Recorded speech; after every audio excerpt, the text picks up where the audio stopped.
Good morning, children. Today we shall recite a new poem that is called Kite for your class 6. ପିଲାମାନେ ତମର ଷଷ୍ଠ ଶ୍ରେଣୀ ଇଂରାଜୀ ବହିର ଗୋଟେ ପଦ୍ୟ ତାର ନାଁ ହେଲା କାଇଟ୍। କାଇଟ୍ ତମେ ଜାଣିଛ ଗୁଡ଼ି ଗୁଡ଼ି ତମେ ଉଡ଼ାଅ, ତମେ ଛୁଟି ହେଲେ ଉଡ଼ାଅ, ନହେଲେ ସ୍କୁଲରୁ ରିସେସ୍ ପରେ 4ଟା ପରେ ତମେ ଯାଇ ଉଡ଼ାଅ। ଉଡେଇଲେ କଣ ତମେ ଦେଖ ବିଭିନ୍ନ ପିଲାମାନେ ବି ଉଡାନ୍ତି, ତମେ ଦେଖିଥିବ। କଣ ଦେଖିବା ଆମେ? A kite on the ground in just paper and string, but up in the air it will dance and sing. A kite in the air will dance and caper, but back on the ground in just string and paper. ତା କଣ ଆମେ ଦେଖିବା ଯେ ଏ kite ଏଟା ବହୁତ ସହଜ ତ, କିନ୍ତୁ ମନେ ରଖିବ। ସହଜ ତମେ ପ୍ରଥମେ ଆଗ ପଢିକି ବାରମ୍ବାର ପଢିବ ଏବଂ ମନେ ରଖିକି ମନକୁ କହିବ। A kite on the ground in just paper and string. Kite ଟା କୋଉଥିରେ ତିଆରି ହଉଛି ଆମେ ଜାଣିଛେ। ଏ କାଇଟ୍ on the ground, ଗୁଡିଟା ଯେତେବେଳେ ତଳେ ଥାଏ ମାଟିରେ, ଗ୍ରାଉଣ୍ଡ ମାଟିରେ ଭୂଇଁରେ ପଡିଥାଏ, କଣ ସାଧାରଣତଃ ଏଠି ଜଷ୍ଟ ପେପର ଆଣ୍ଡ ଷ୍ଟ୍ରିଙ୍ଗ, ଏଟା ଗୋଟେ କାଗଜ ବା ପେପରରେ ଏବଂ ସୂତା ଲାଗିଥାଏ। ସୂତାରେ ଲାଗିଥିବା ସୂତା ଆଉ ପେପରରେ ଲାଗିଥିବା ବା କାଗଜରେ ଲାଗିଥିବା ଗୁଡି ତଳେ ଥାଏ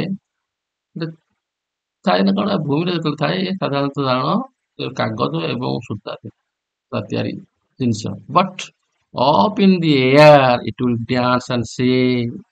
ଇଏ ଯେତେବେଳେ ଉପରକୁ ଉଠେ, ତଳେ ପଡିଥିଲେ ପଡିଥିବ ତାର କାଗଜ ଆଉ ସୂତା ଭୂଇଁରେ ପଡିଥିଲା, କିନ୍ତୁ but up in the air ଯେତେବେଳେ ପବନରେ ରହେ, ଉପରେ ଯାଏ ଆକାଶରେ ରହେ, ଆକାଶକୁ ଯେତେବେଳେ ଯାଏ ଉଡିଲା ବେଳେ ଆକାଶରେ ଉଡିଯାଏ, ସେତେବେଳେ କଣ it will dance and Singh.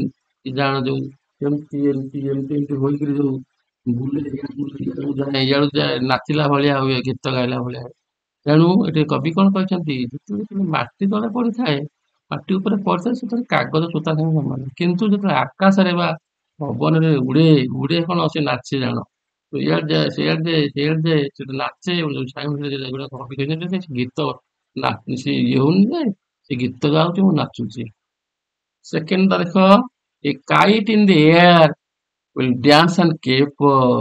ଯେତେବେଳେ କାଇଟ୍ ଟା ବା ଗୁଡିଟା ଆକାଶରେ ଥାଏ ବା ପବନରେ ଥାଏ, ଉଡି ଉଡିକା ପବନ ଉପରୁ ଥାଏ, it will dance and caper. caper ଅର୍ଥ ଡ୍ୟାନ୍ସ ଅର୍ଥ ନାଚିବ, caper ଅର୍ଥ ଡେଇଁବା, ଡେଇଁବା ଝୁମିବ, ଡେଇଁବା।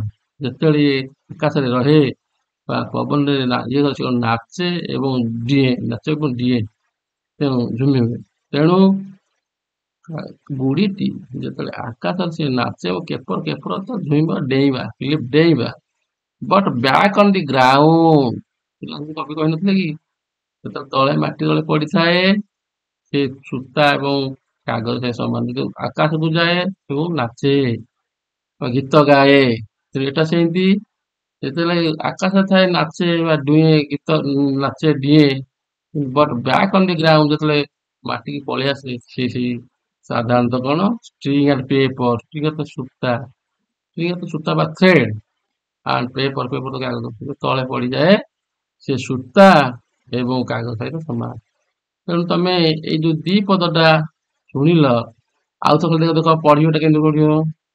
A kite on the ground is just paper and string, but up in the air it will dance and sing.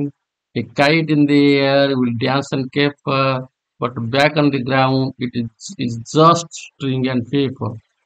ପିଲାମାନେ ଏଟା ତମେ ଭଲକି ବାରମ୍ବାର ପଢିବ, ମନେ ରଖିବ। ପୁରା ମନେ ରଖିଲେ ଗୀତଟା ତମେ ଭଲକି ବି ପଢିକିରି ଆଗ ଭଲକି ପଢିକିରି ଅଭ୍ୟାସ କର, ମନେ ରହିବ। ଏଇ ଅଭ୍ୟାସ ପଢିବା, ମନେ ରଖିକିରି ଜଣେ ଗୀତ ଗାଇବ, ତାର ଗୋଟେ ତଫାତ ଅଛି ନା ନାଇଁ।